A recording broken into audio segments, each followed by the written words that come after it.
All right, let's jump right in. We're going to take a deep dive into a feature in Livewire v4 that is, and I'm not exaggerating, a total game changer for how we build modern web apps. I'm talking about Livewire Islands. Seriously, this is going to completely change how you approach performance and build your components in Laravel. But first, let's talk about a problem that, let's be honest, every single one of us has run into. You've built this awesome component, it works, it looks great, but it just feels slow. Little janky. A user clicks a button and the whole thing just hangs for a second. It's frustrating, and it kills the user experience. We've all been there. And usually, when you finally track it down, you find that one single culprit. Maybe it's a really slow database query or some heavy-duty calculation, or you're waiting on an API call. Here, we're just faking it with a simple sleep 2. But the effect is the same. This one slow piece of code is holding your entire component hostage.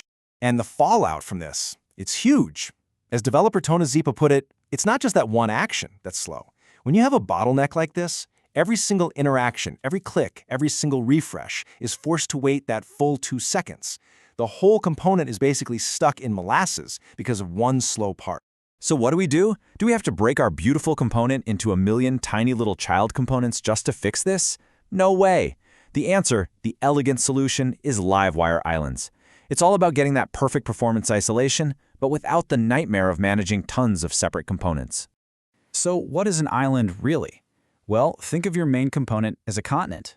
An island is just a special, isolated little region that you draw a line around inside that continent. And the cool part is, when you trigger an update on that island, only the island re-renders. And tidal wave on the island doesn't even make a ripple on the main continent. And this slide just shows it perfectly. Look at the left, the before. You click refresh, and you can see the whole component flashes because everything is re-rendering. But on the right, just by wrapping that slow part in @island tags, now when you click refresh, only the content inside the island updates. The rest of the page, it doesn't even flinch. It's amazing.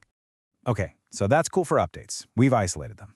But what about that initial page load? Because even an island's content has to be calculated when the page first loads, and that can still slow you down.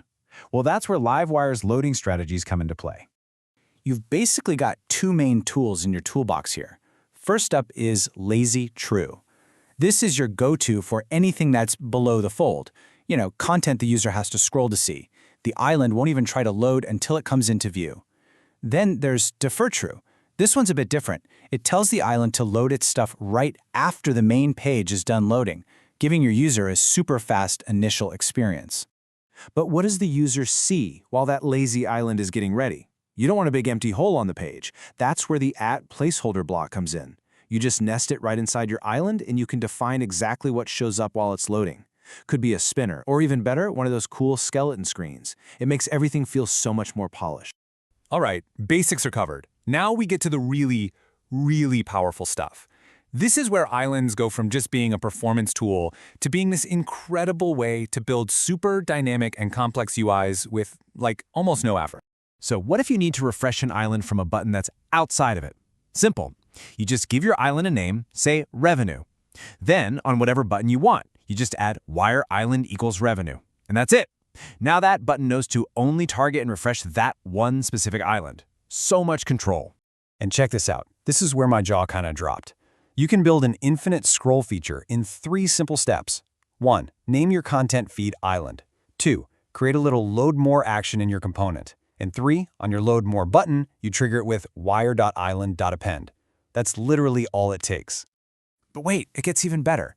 What if you don't even want a button? You want it to be fully automatic, right? You just swap out wire.click for wire.intersect.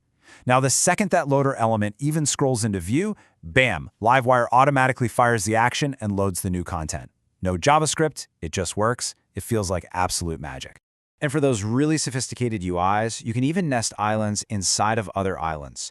What's super smart is that when you refresh a parent island, Livewire is smart enough to skip re-rendering any of the child islands inside of it. This gives you this incredibly fine-grained control over exactly what updates and when.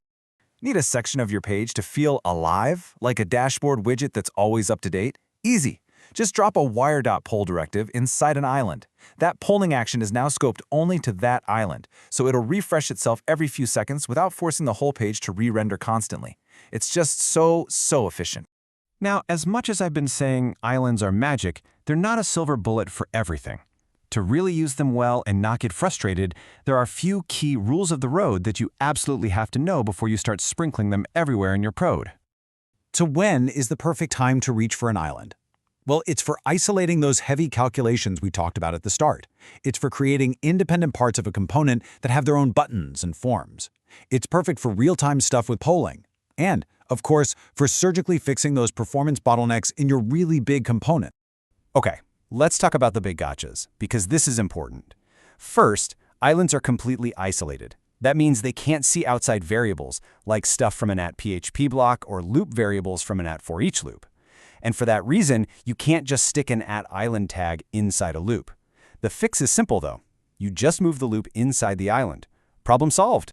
The performance benefits you get from islands are very real. And honestly, the developer experience of using them is just incredible.